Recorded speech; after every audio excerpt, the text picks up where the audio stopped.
Alrighty, let's continue part 2 of the 4 lemmas tools that you need for section 2.3's big theorem 8. We're building up to that. Here is a cute proof, actual proof. That's often a test question in a linear algebra class. So lemma 2 is that if A and B are invertible, so is their product. Okay. So what we're going to show is that if A and B are invertible, then so is their product. Yes, what I just said. Moreover, what that product is going to look like. The inverse of AB we're going to show is the same thing as B inverse times A inverse. So you'll notice how when the way people think of these symbols is that when they kind of distribute that inverse through there, they switch the roles. So it's not just a straightforward distribution. That also is going to happen with transposes. You're going to see that soon once we define that. Sorry. So, okay. So the proof of this is nice, nice and sweet. It goes like this. Since AB, that product, that new matrix, multiplied by this B inverse times A inverse, since that is the same thing as A times B inverse times A inverse by the associativity of matrix multiplication, and that is equal to just A times I times A inverse, since those two are inverses, and this is just A inverse, and that is equal to the identity. Then we have shown that multiplying in this order gets us to the identity. And if we do it in the other order, same thing is true. B inverse multiplied by A inverse. If you multiply that by AB, right? So we're showing that B inverse, A inverse is, that product is a left inverse for AB.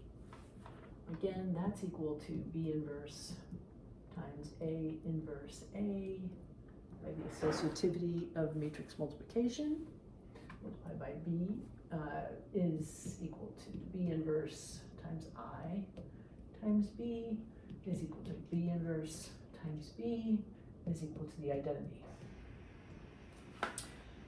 Since both of those are true, therefore, what's working as the inverse of the product AB's inverse is B inverse A inverse. So therefore the product is invertible, and we have come up with a formula exactly for what it is. Okay. Nice little proof. That's lemma 2 done, right? What's lemma 3? Now this one's done as well. Okay, we got that one done, this one done. Lemma 3. This business about transposes I was just bringing up. Okay, so let's talk a little bit about what transposes are. This over here. I think you guys can see that up there. Okay, so excuse the neighbor. Anyway, all right, so if A is an M by N matrix, then AT, the transpose of A, that's how you read that, is the N by M matrix whose columns are the rows of A. So example, let's say A looks like this. Let's say it looks like 1, 2, 3, 4, 5, 6, 7, 8. That is a 4 by 2 matrix. Okay. Then A transpose will be a 2 by 4. It'll look like this. The columns of this one will be the rows. The columns of A transpose are the rows of A. So 1, 5 now becomes a column. 2, 6, 3, 7, 4, 8. Okay. Suppose we had B equal to 1, 2, 3, 4, 5, 6. That is a 2 by 3. Implies B transpose looks like a 3 by 2. That row of B becomes a column of B transpose. That row becomes this column, the transpose. Okay, so here comes lemma 3, which is going to be one of the ones we don't really prove per se, but just give this nice example. Okay, so lemma 3, I don't need to change much to make the lemma 3. Erase that. Lemma 3 just looks like this. If A is m by n, and B is, let's see how this works. That's 4 by 2, that can do that. And B is n by p. If I replace all these inverse symbols with transposes, the transpose of the product is going to be the product of the transposes, but again, switched in order. Okay? Not doing a proof on this one, just doing an example using these matrices A and B. Proof is, would really take a long time for little benefit. So, let's look at that example using that matrix A and that matrix B. So we have, well, AB, what does that look like? A was 4 by 2, B is 2 by 3, so this product should be 4 by 3, okay? Let's see now, so it involved A, which looks like this, 4 by 2, 1, 2, 3, 4, 5, 6, 7, 8, multiplied by B, that 2 by 3 matrix over there. 1, 2, 3, 4, 5, 6. Right, so there's A times B. What's their product? Well, that turns out to be equal to a 4 by 3. 4 by 3, that looks like, you can verify this, 21, 26, 31, 36. In fact, best would be for you to just stop the video, go off and do this, and also then find take B transpose over there, take A transpose there, and multiply those two. See if you can prove that they're equal. Okay. So coming back to this, assuming you went off and did it yourself, if you got stuck, let's see. This is what you should have had. So let's see. I am doing AB right here. This is AB.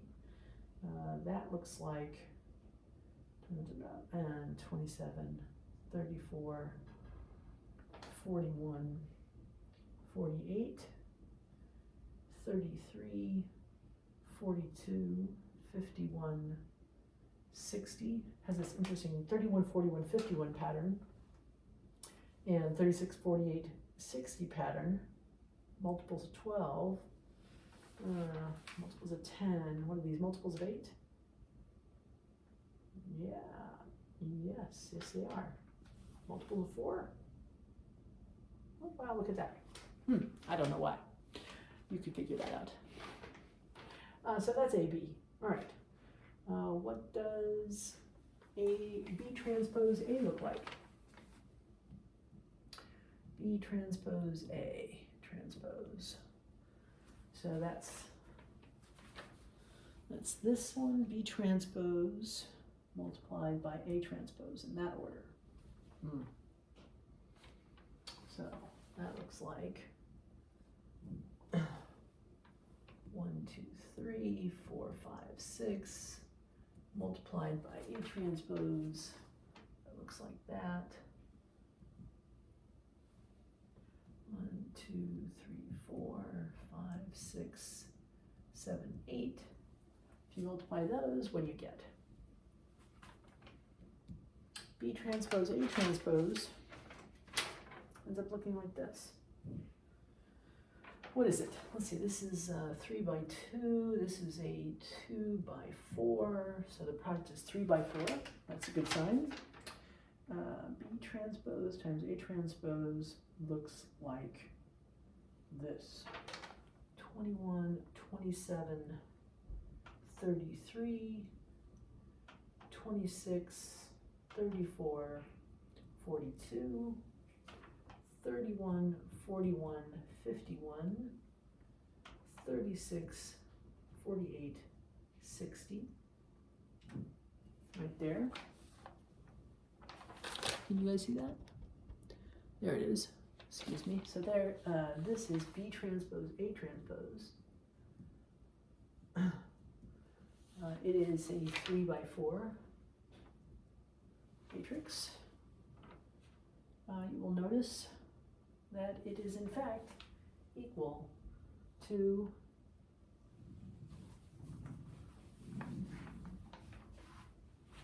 the transpose of this one. Right? If you take this column and make it into a row, this column make it into a row, this column make it into a row. So that's a demonstration of that. Okay, that's lemma 3. Finally, we have lemma 4. And lemma 4 is, so that's lemma 3 done. Lemma 4 is another one of those for which we are actually going to have a proof. So this is now done. Now let's look at this one. If A is invertible, so is its transpose.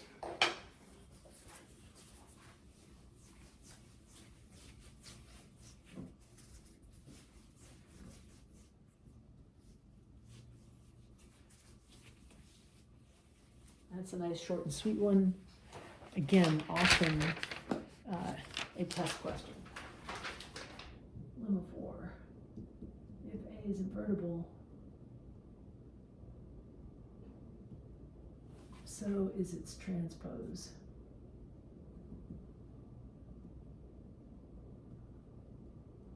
Just like lemma 2, it had a statement that yes, we are going to prove, but more so, we're going to show what it looks like. So A inverse transpose is going to turn out to be equal to the same thing as if we switch these symbols. Sorry, the other way around. If A is invertible, so is its transpose. Well, here's its transpose, A transpose. What does its inverse look like? Now, if you just switch those symbols, it's going to look like whatever the inverse of A was, that transposed. Okay? So proof, again, another one of those short and sweet ones. All right. Well, first of all, A times A inverse is equal to the identity, and it's also equal to A inverse times A by the definition of inverse, right? Take the transpose of all three. That's going to imply that A times A inverse transpose is equal to I, the identity matrix transpose, is equal to A inverse A transpose. We just take these three matrices, which are the same thing, they're equal, and transpose each one. So the transposes will be equal. What do we have? By lemma 3, if you take the transpose of a product, it's the product of their transposes in a different order. So this becomes A inverses transpose multiplied by A transpose, right? Distribute the T, switch the order. What's that equal to? The identity matrix transpose. If you switch all the rows and columns of the identity matrix, you get the identity matrix back. That's an example of a symmetric matrix. Identity is a symmetric matrix since its transpose is equal to itself. There's a bunch of other matrices that do that. They're a very special class of matrices, and they're very, very productive in math and science later. So we are going to be coming back to symmetric matrices later in the semester. Okay, so where was I? Right, so I'm just taking the transpose of everything, taking the transpose of this. What does that look like? That looks like A transpose times A inverse transpose. Again, using lemma 3. So this is all by lemma 3. Okay. Well, what does that look like? So, well, it's whatever the inverse of A is, take its transpose, you multiply by A transpose, you get the identity. So that's if you multiply A transpose by something, this thing on the left, you get the identity. But notice if you take A transpose and you multiply it by the very same thing on the right, you get back to the identity. Therefore, the inverse of A transpose, the thing that's acting like its inverse, is this guy, which is A inverse transposed. QED, we're done.